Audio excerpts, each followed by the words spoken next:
worst fear was them getting off to great starts, because when they do that in this building, it's a heck of an uphill climb. And they really got off to a great start. You know, as much as you try and practice transition defense, you can't simulate how they get down the floor.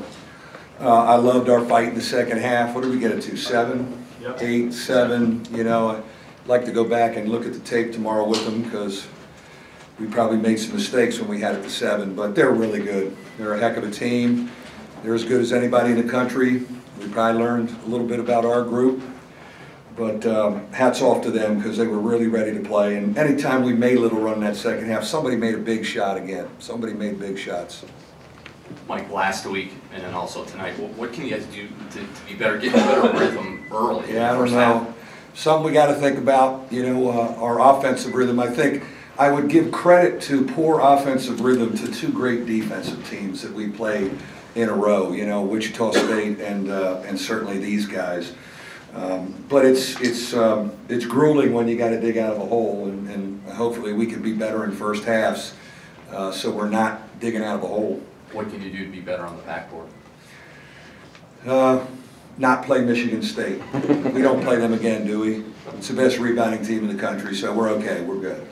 Coach, other side of that coin is your strong second half right in front of you here against Wichita State, against Michigan State again here tonight. What was the key at halftime to turning this around? What did you come out intending? You know, our guys are pretty, we talked about it, of having the feel of the Wichita State game. So we knew we had a run in us. I really give our guys credit. We defended and executed to start the second half. We took a couple charges, and you're feeling, you know, you got a shot at this thing. The difference was they made a big shot every time we threatened. Wichita State didn't. And it's the first time I've been in this atmosphere. What an unbelievable home basketball atmosphere here. You know, I've watched it on TV. They do a great job. So, love our fight, love our group. You know, we some things we got to work on and be better at. We got a couple. It'd be good to play at home. We haven't played at home for a while, so we're gonna play at home on Sunday and Tuesday. I hope our fans come out.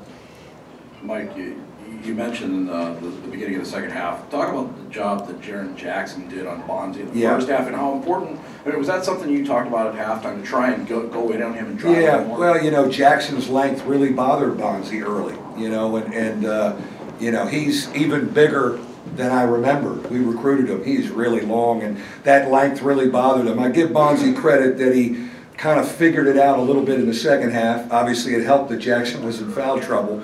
And he let the game come to him, and he didn't freak out because 2 shots were blocked early. But that length is bothersome, and you know, we got to keep helping him with that, because we're going to see a lot of length in our league. He practices against the guy on our team, Jawan Durham, who's long, so he gets that look. But their length and their power in the paint was really hard to deal with. Coach, you said you learned some things about your team. What do you think you learned, and can you talk about the balance Michigan State had on offense? Yeah, I mean, we got a tough group, man. I mean, they're really poised. There was no panic at halftime. They talked about making a run. There wasn't a whole lot of things I needed to say. Colson and Farrell set the tone, and I love how they prepare and how they talk, and we made the run. We just couldn't get over the hump. You know, when they come at you with fresh bodies, you know, they just keep coming at you with fresh bodies, and that really takes its toll, and it did on us. Coach, right over here, Tom Izzo has bemoaned this week neutral site games. He loves it. It's good for basketball, for teams to play. And he would like to schedule you guys every year. Is that something? Ain't happening. Ain't happening. Like, ain't happening. Right? We got 2 Big Ten games that are always spoken for. The ACC Big Ten, and maybe we'll see them again in that. And then we always play in the Crossroads. I don't need to play a 3rd Big Ten, you know, home and home. I like to maybe get back. We're going to play UCLA next year. And again, it's a great matchup and it's an easy ride. But I just don't want to play too many Big Ten games. The other thing that's going to be interesting in non-league scheduling is both us and the Big Ten are going to 20 league games. So what's your philosophy with your non-league? You know, I think you have to be smart and not overschedule in your non-league, because we're both going to play 20. So I'd be fine meeting them every 5 years in the ACC Big Ten. But they're a great program. They're a great measuring stick for where your program is. Mike, what do you want, or what do you feel like Pfluger, Gevin, and Gibbs got out tonight. What do you need DJ Harvey to sort of follow up on? You know, that was a really intense atmosphere for DJ Harvey. First time in that atmosphere, and I thought he was a little wide-eyed, which I can't be surprised that I saw that.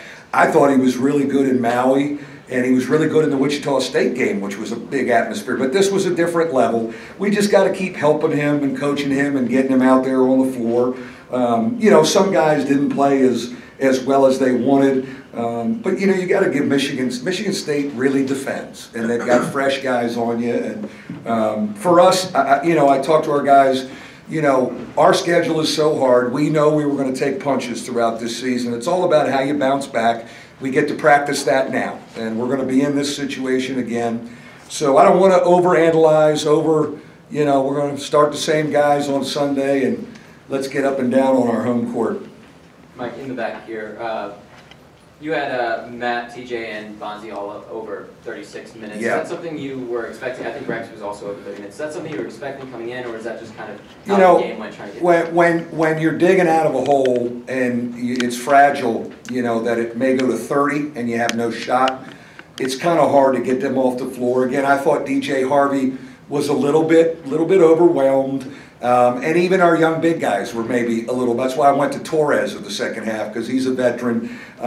So I would have liked to keep those minutes off, but it's hard. And you know what? In big games, our main guys, you know, four of those starters are going to play 30-some minutes. That's kind of how we've run the program. And you know, tonight it was a little overwhelming because their fresh bodies wore us out.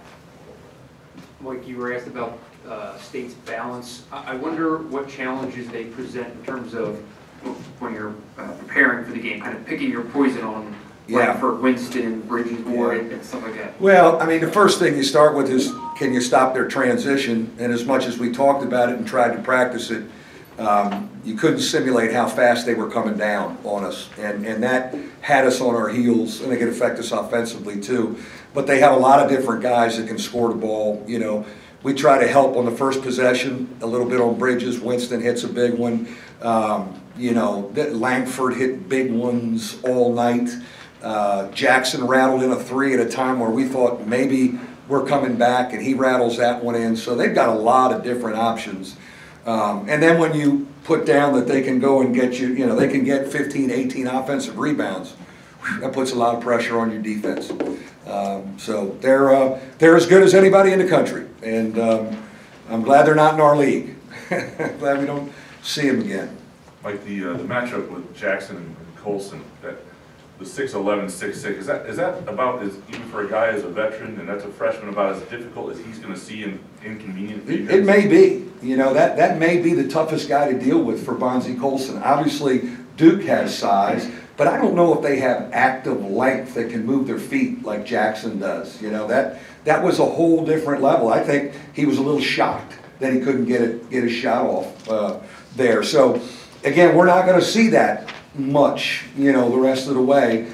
I give him credit that he figured out how to get inside on some other guys and get scoring for us. But that was really hard early. You know, we couldn't get Farrell and Colson going early. Those are our guys. You know, if they don't get it going early, you know, the rest of our group, you know, we get a little worried and concerned. And again, I give credit to Michigan State taking away our two main weapons for really the first 15 minutes of the game. Thank you.